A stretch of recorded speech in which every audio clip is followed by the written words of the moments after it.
of July that I'm recording this, and I can't believe this year is going by really fast. But this here video, I'm just going to expose myself and show you how fine and thin my hair is. I usually am very careful when filming. I try not to show the top of the crown of my head. It's not because I'm insecure about it. I know that's how my hair looks and it is what it is, but I just don't want you guys to like look at like, oh my god. So I guess I am subconscious about it, but anyway, so I just want to expose myself, show you my really fine and thin hair. It is genetic, and I am planning on going to a dermatologist to take a look at it to see if it's by chance alopecia that I'm experiencing. On my father's side, my father has thin hair, my grandmother has thin hair. So I already knew it was in the cards for me to have thin, fine hair as well.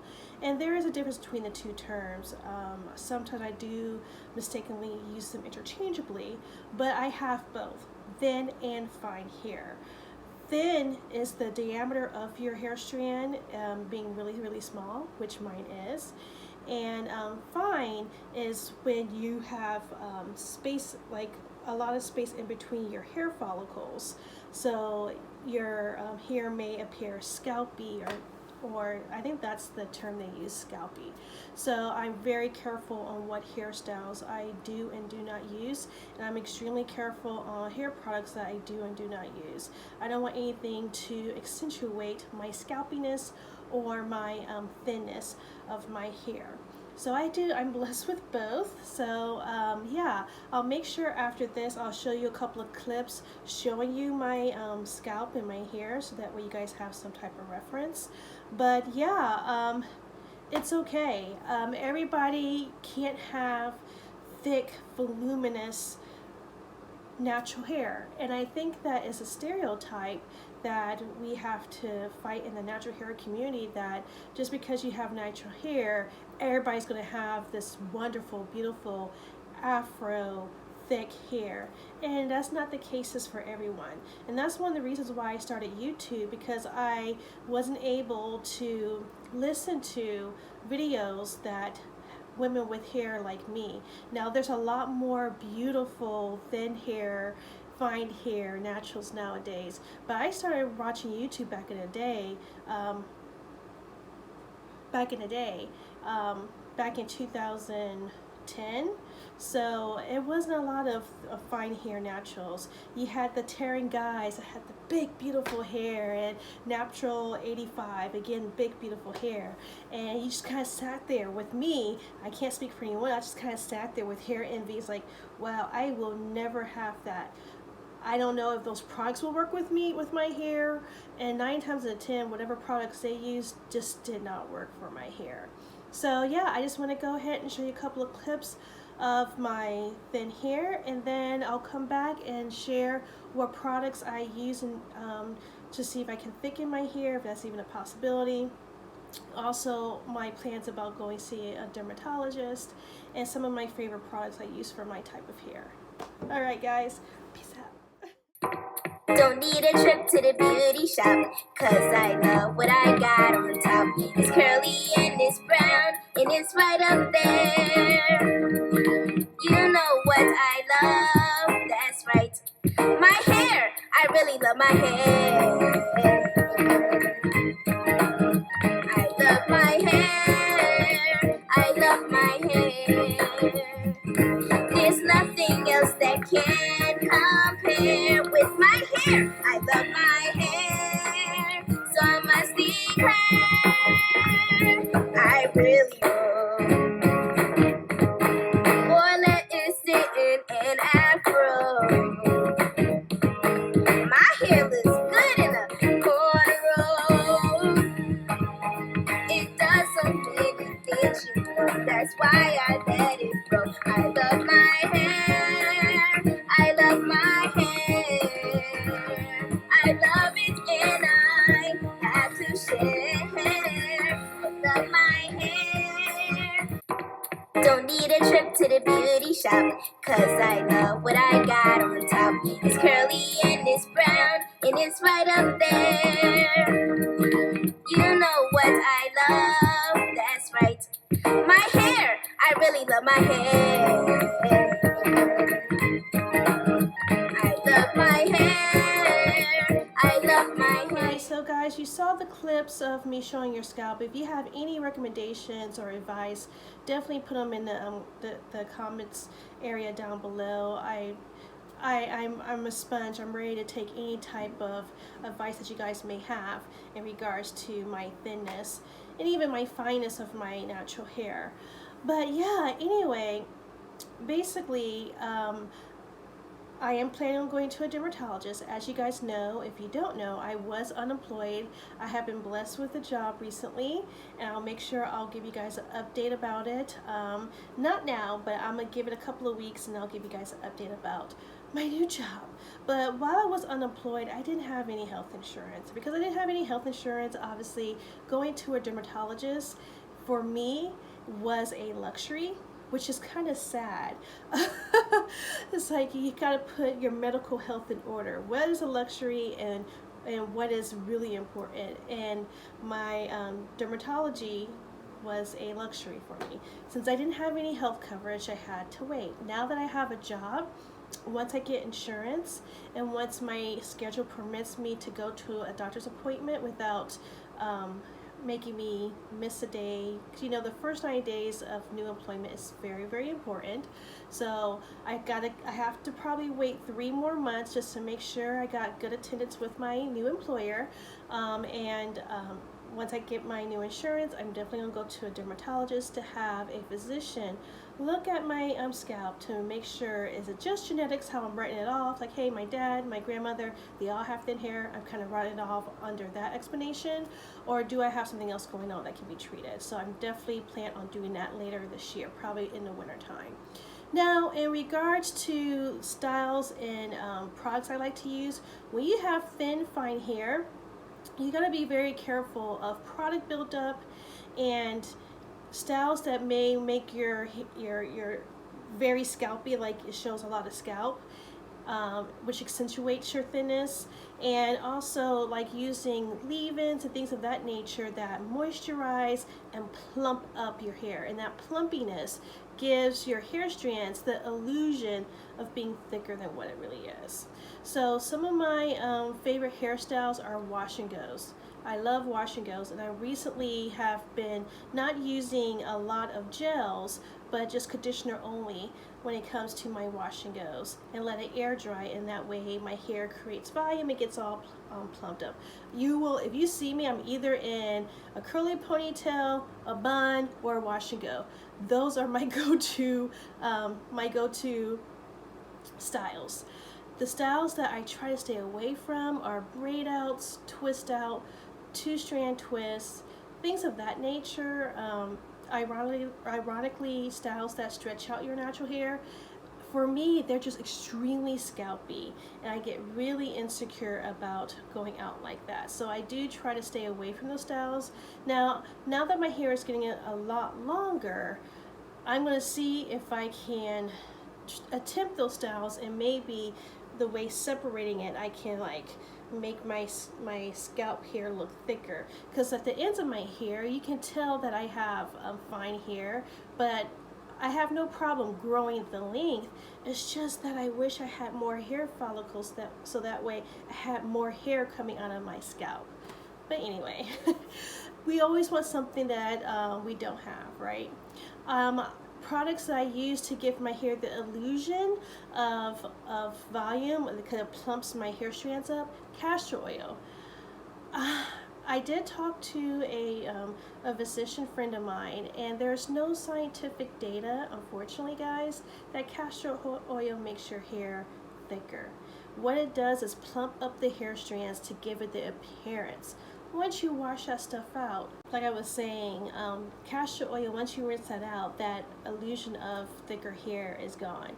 Castor oil has great benefits for your hair. Is antifungal, antibacterial. It has a lot of good nutrients that you can feed to your scalp, so that way you can keep your scalp healthy to keep growing the hair that you do have the hair follicles on your head for. But I've been trying castor oil, and to be honest guys, it hasn't made my hair thicker or thinner. It definitely has made my hair very shiny and healthy. It helped me retain the length I'm growing on, but it hasn't made my hair follicles miraculously produce thicker hair, or miraculously made my scalp grow or create new hair follicles in spaces that there is any to grow magic hair. It just doesn't work that way.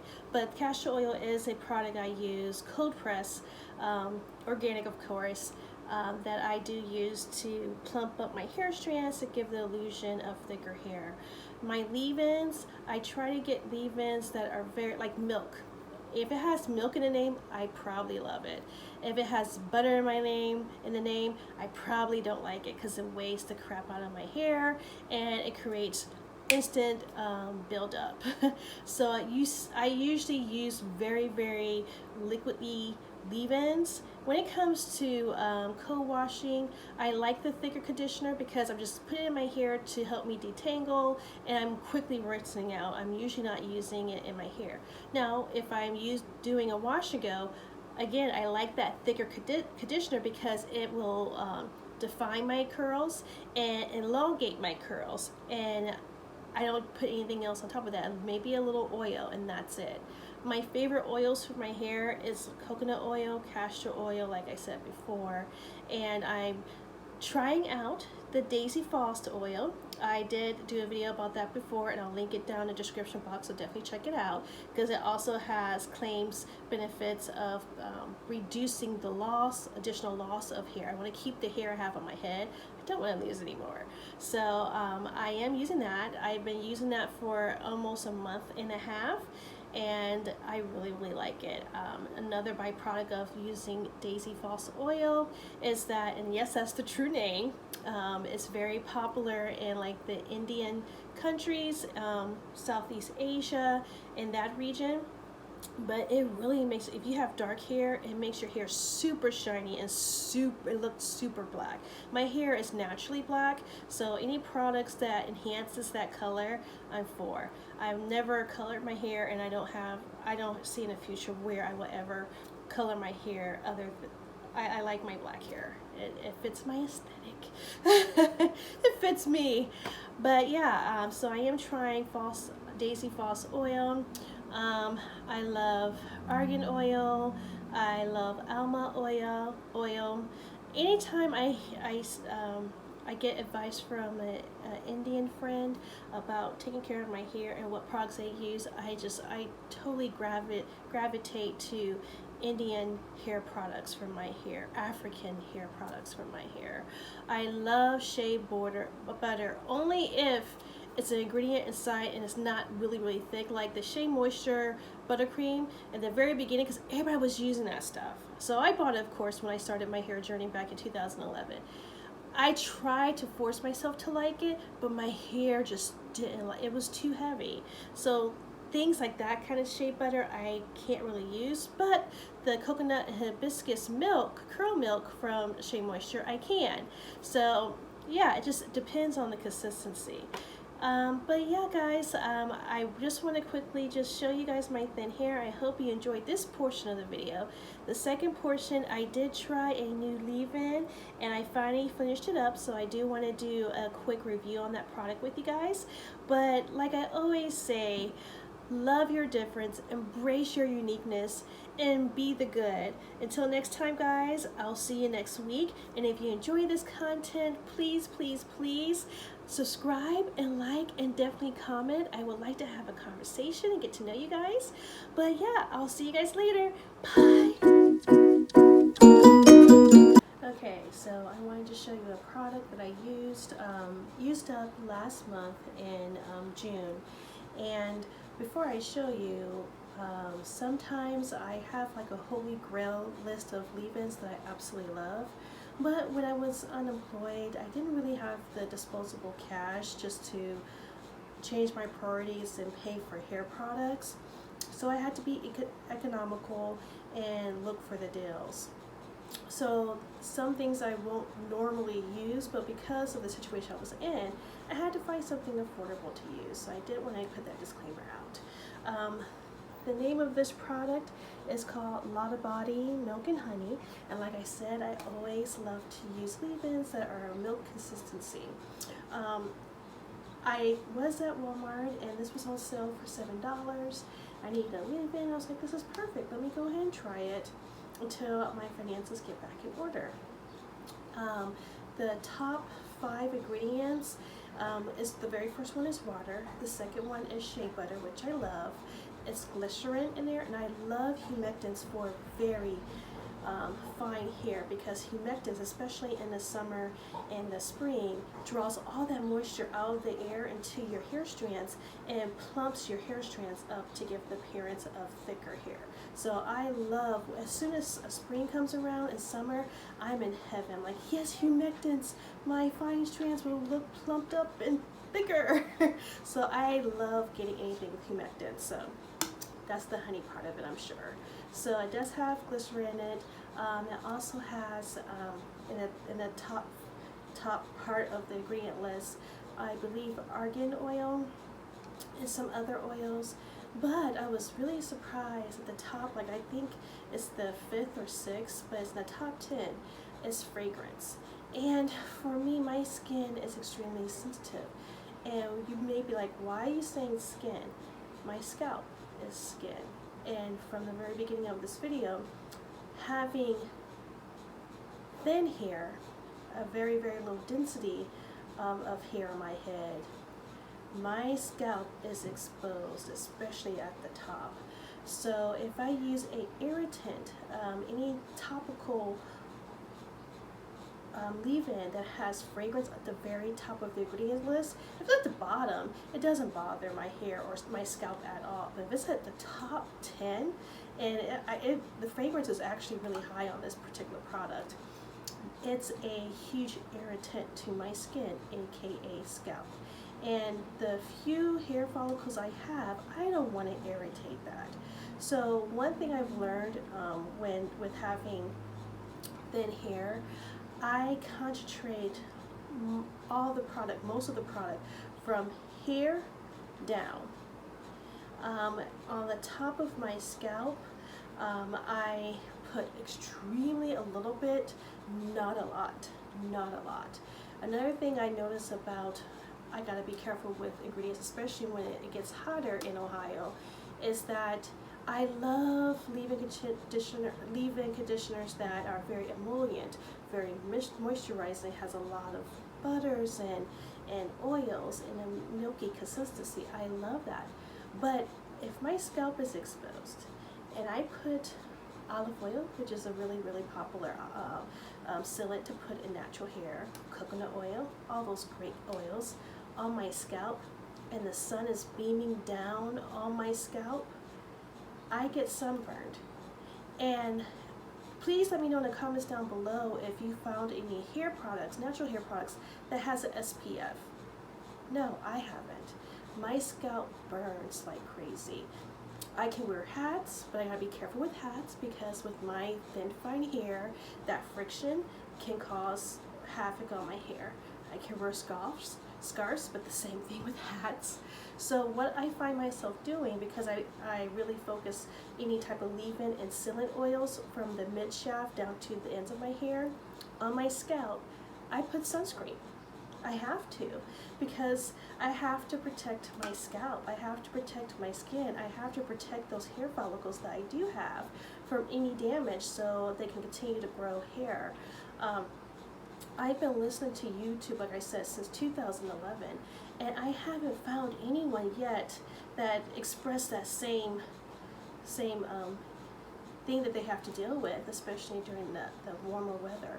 So if you experience the same thing too, if you have any tips or tricks in regards to protecting your scalp from the sun, from getting sunburned, because sun damage to your scalp can kill your hair follicles, and greatly agitate any type of additional hair loss.